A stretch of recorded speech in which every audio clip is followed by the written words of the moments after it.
Hello everyone. For this update, I'm starting off with working back on the Hangar Bay parts.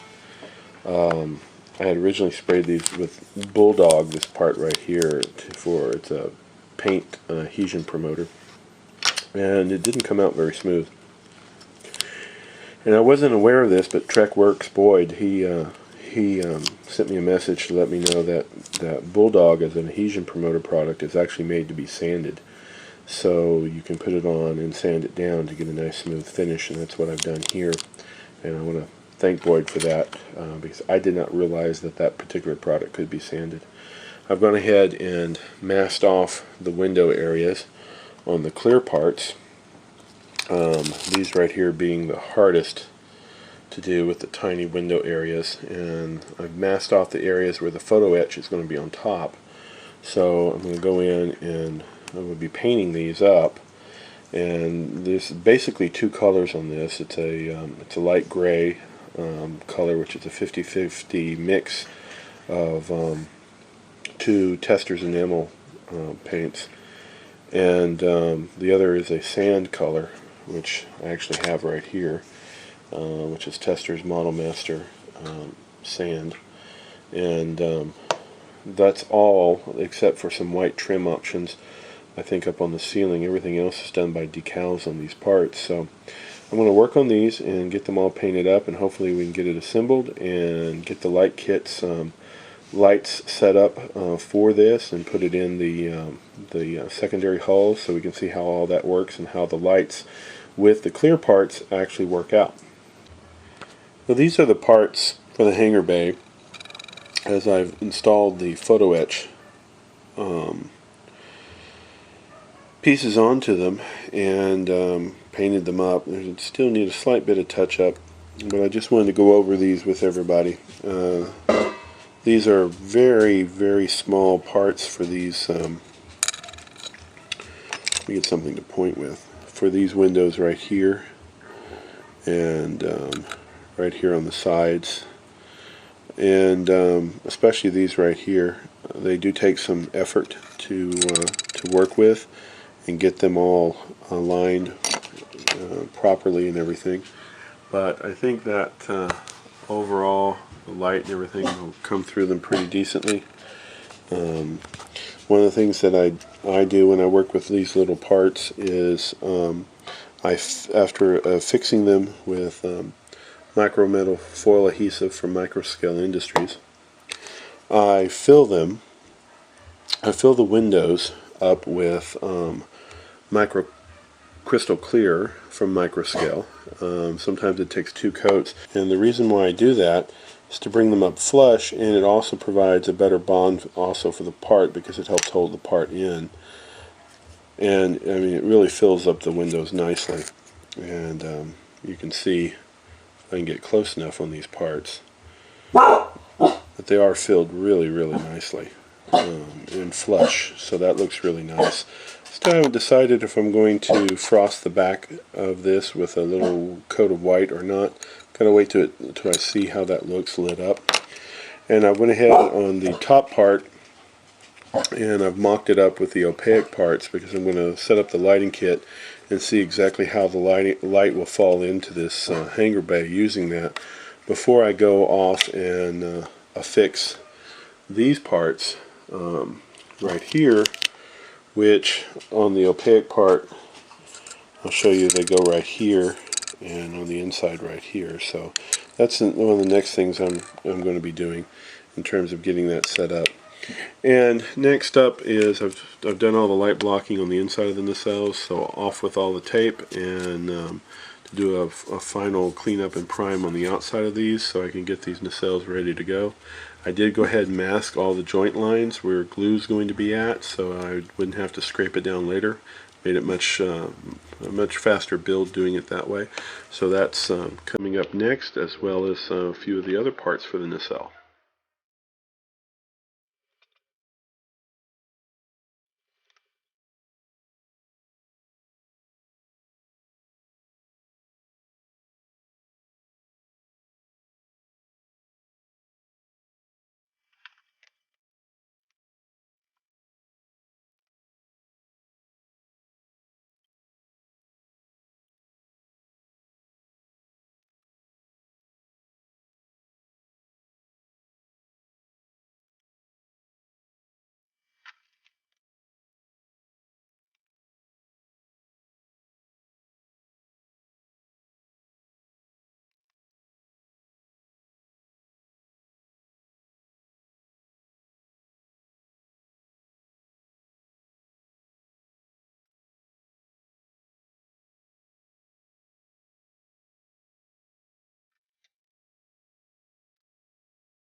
all these parts are now done, all primed up, and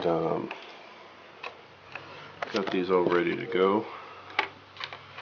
So very pleased with how these have all turned out. So that's very good. And I had to do a little touch up on the saucer. So a little bit of a refill right here on the scribe line, but that's taken care of. So these are all done, primed with several coats of the Model Masters Lacquer White Primer. And now we'll move on.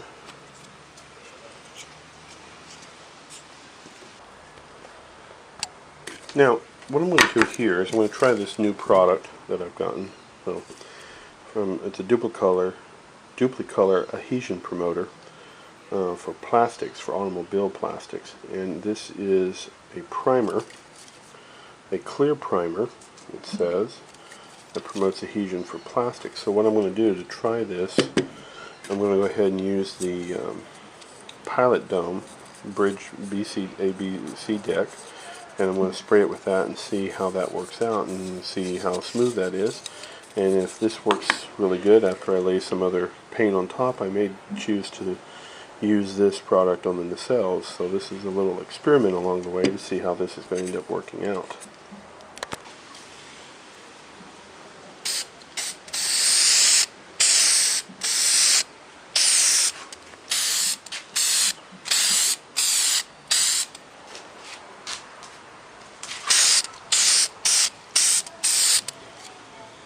So it says to put 2 or 3 light coats on, and it says that you can let it dry for 2 to 3 minutes before applying each additional coat. So that's what we'll do, and we'll see how this product works out. Now that has 3 coats of the duplicolor adhesion promoter, and that is very smooth, as it is right there. So what I'm going to do is I'm going to hit that with a little primer, gray primer, so we can see exactly how that turned out.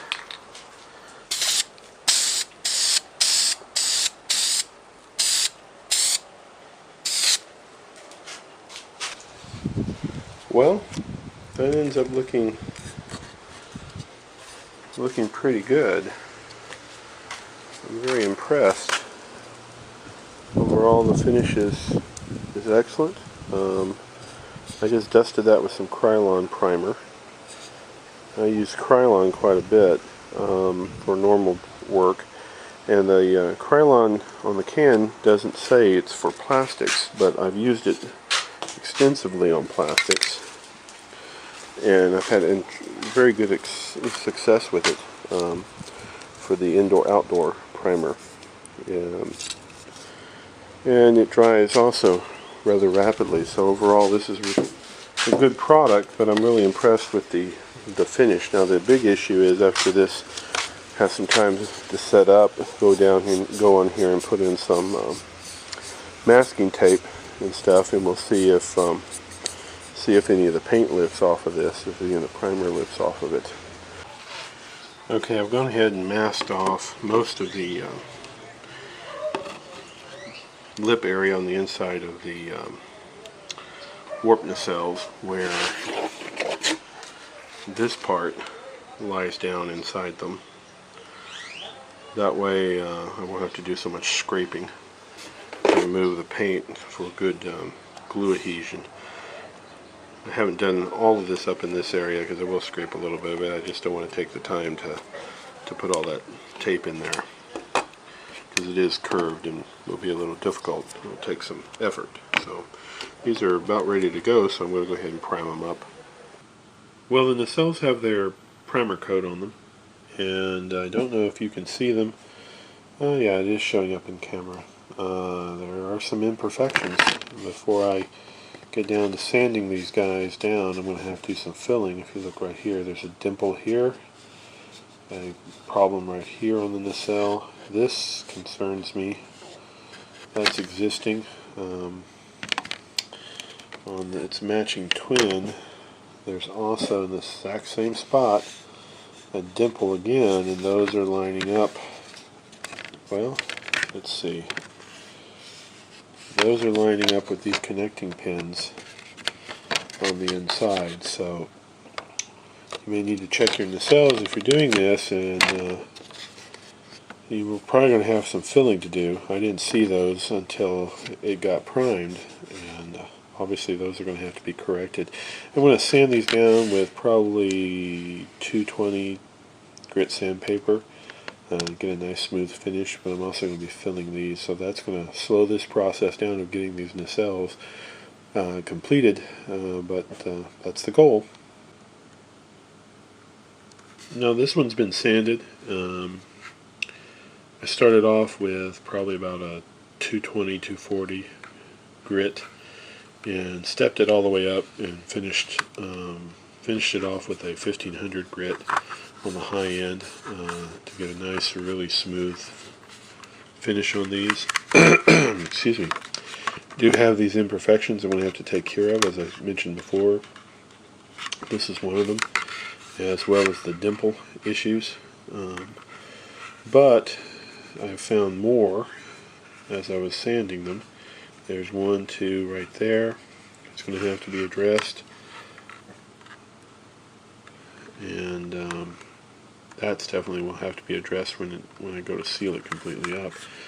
Here's the one I showed you earlier, which is very pronounced. Here's another one right up here that's going to have to get addressed. I'm going to have to sand all those up with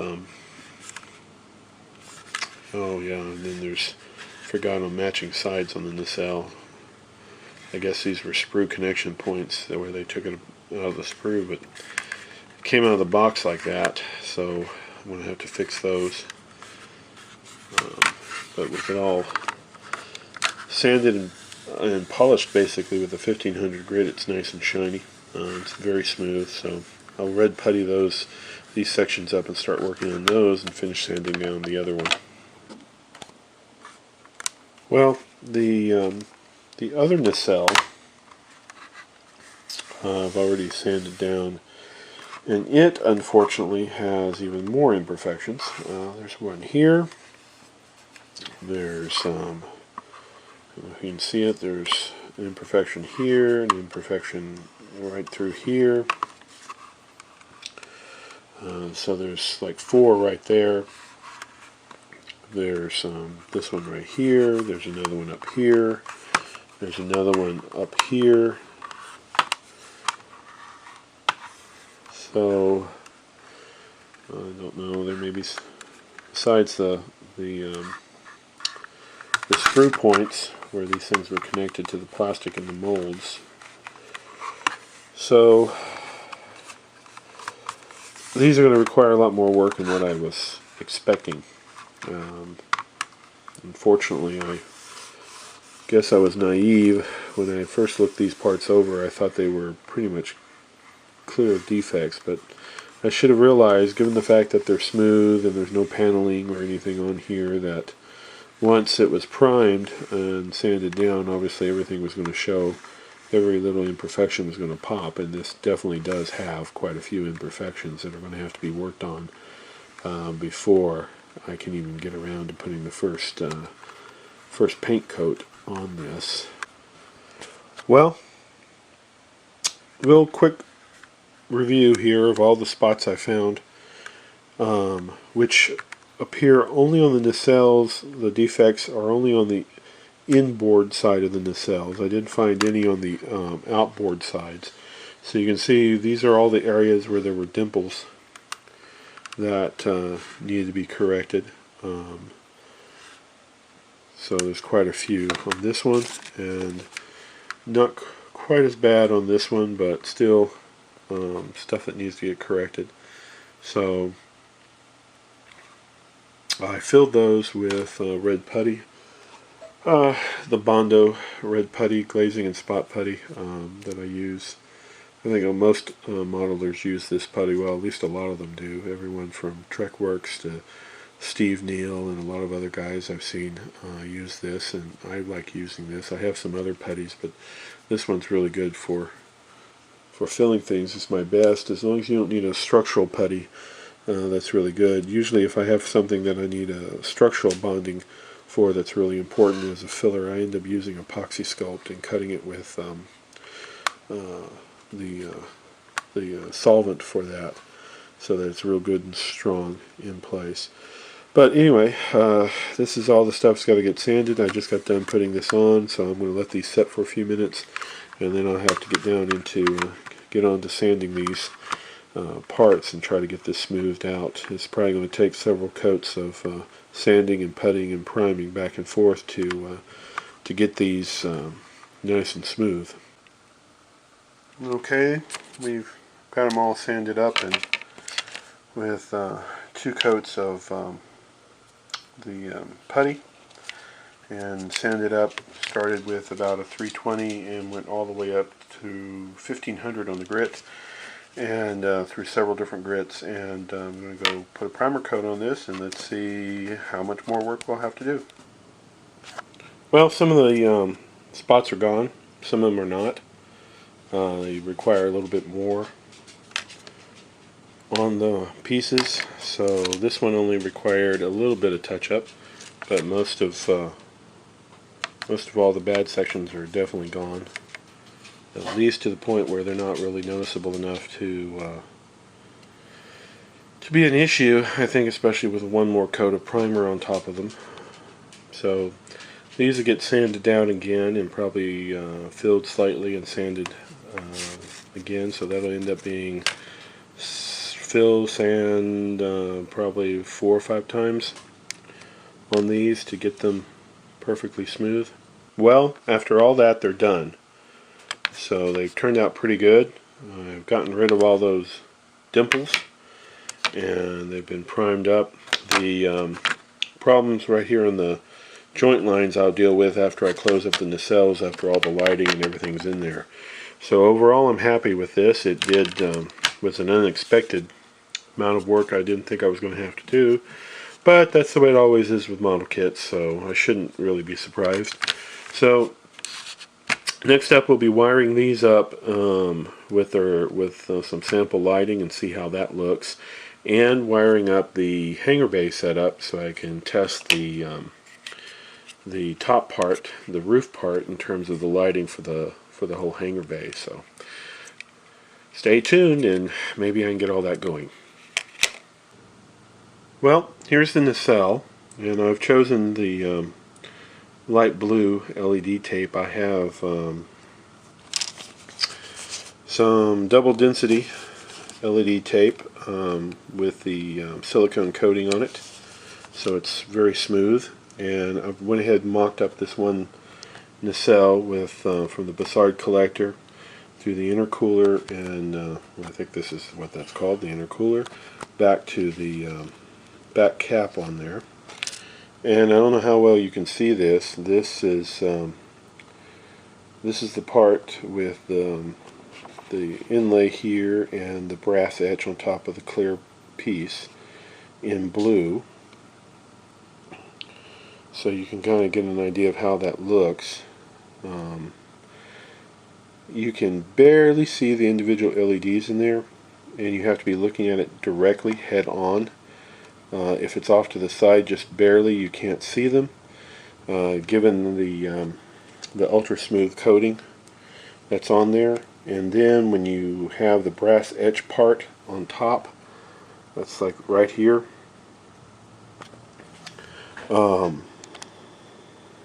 it really does make a difference.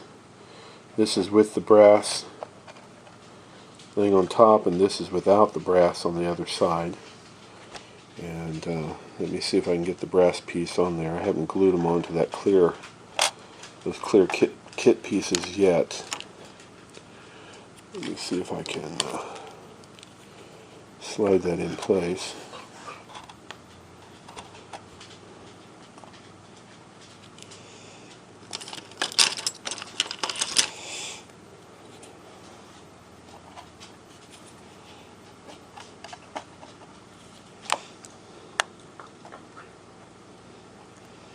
There we go.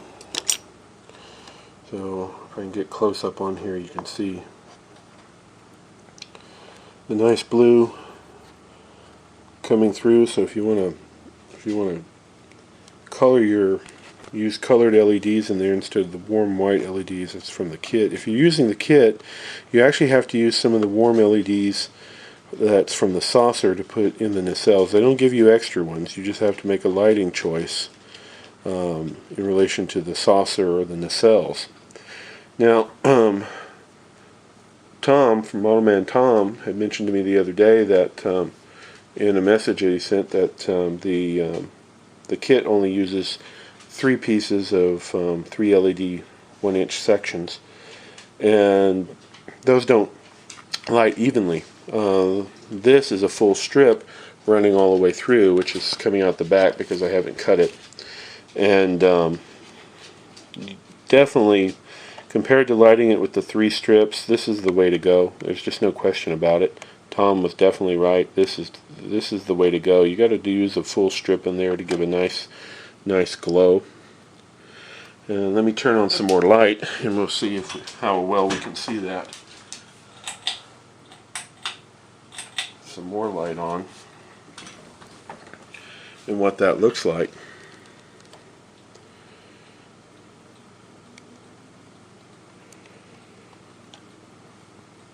So that's the mock-up in blue, which I think, let me take off the brass and set it aside. That's the mock-up in blue. I have violet purple on order. Should be in a couple days, and I'll do the same mock-up with the purple. I am really leaning to the purple because, you know, I think with Gene Roddenberry's input, the lighting of the nacelles, as TrekWorks was saying the other day, in the motion picture was purple, was the violet color. So maybe if he did have the money, which he didn't, so they didn't light the nacelles in the original series, but if he did, maybe that would have been the color that he would have chosen. So because the refit was violet and purple, the original should be violet because they're refit engines, I would imagine. So I'll do a mock-up on those, and those will be another test, and we'll take a look at that. The next thing up will be the lighting test on the Hangar Bay. Well, this is the light test for the Hangar Bay. The lights that are included are there to light up several sections, and let's take a look at the instructions. You have lights for the sides, one light that goes up underneath the Hangar Bay, and these two on the opposite side, and then on top in the roof section you have 2 LEDs that go into the troughs, and then you have 1 LED that comes down to this part here that is above the Hangar Bay doors, which in the opaque part is this one right here, but you do get a clear part for that. Now, you even though it's clear, you still have to go in, which I haven't done, and cut out of the clear part this section, the dark section right here.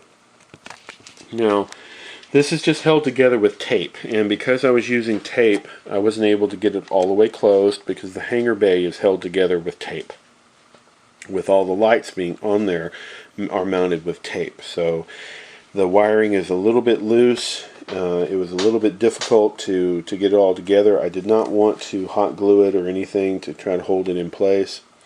I just wanted to do it, put it together as a mock-up and see how the lights were going to work. Now, some of my lighting on the sides are being obscured by tape, and the yellow that you see through these windows here is actually the Tamiya tape, or Tamiya tape, however it's pronounced, that's holding some of the wiring in place.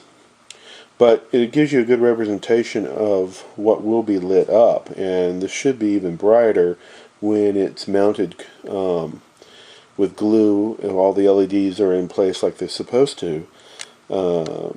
It should be substantially brighter than this. And then there's the LED that's down below underneath to light up the stern lights that you paint these sections onto this part. Let me show you in the opaque. This part right here, I believe they were red, green, and yellow. There may be blue on there, I don't remember, for these lights at the back at the stern. So you would prime and paint this and fill those little windows in with those colors on this piece, and this piece will go right here. And this little piece that I showed you before goes above the shuttle bay doors, and it's providing light from this rectangular flat LED. I don't know if you can see it. No, there we go. The camera stepped down where you can see the LED to provide light down and to light up that light function, and to provide light on the dome here to light up the three pieces that go here. I believe they're red, green, and yellow that go up here on top. So this is my mock-up, and let's take a look, see if the camera will step down and take a look on the inside. Now these are all opaque parts. The only part that's been light blocked of these is the deck. The deck doesn't come in the clear kit, it only comes in the opaque. In the actual kit, all the other walls get replaced for the hangar bay, and I have those painted up, but I didn't want to risk damaging them with all their photo etch and paint on there, so I used the opaque kit parts for this mock-up. So hopefully the camera is focusing decently, and you can see what that light will look like. And let me go up to see if I can show you some of the roof section. Now that roof, I also sprayed the center section, dusted it lightly with white because I didn't want it to be too blaring.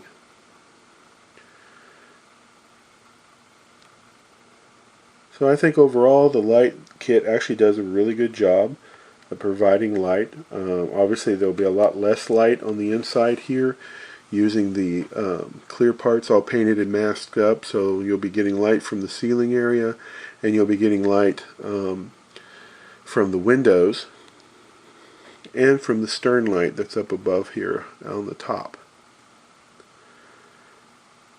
So until I get the actual hangar bay assembled, which will come shortly, this is my light test for the Deluxe Accessory Set from Polar Lights Round 2 for the 1350 Enterprise E.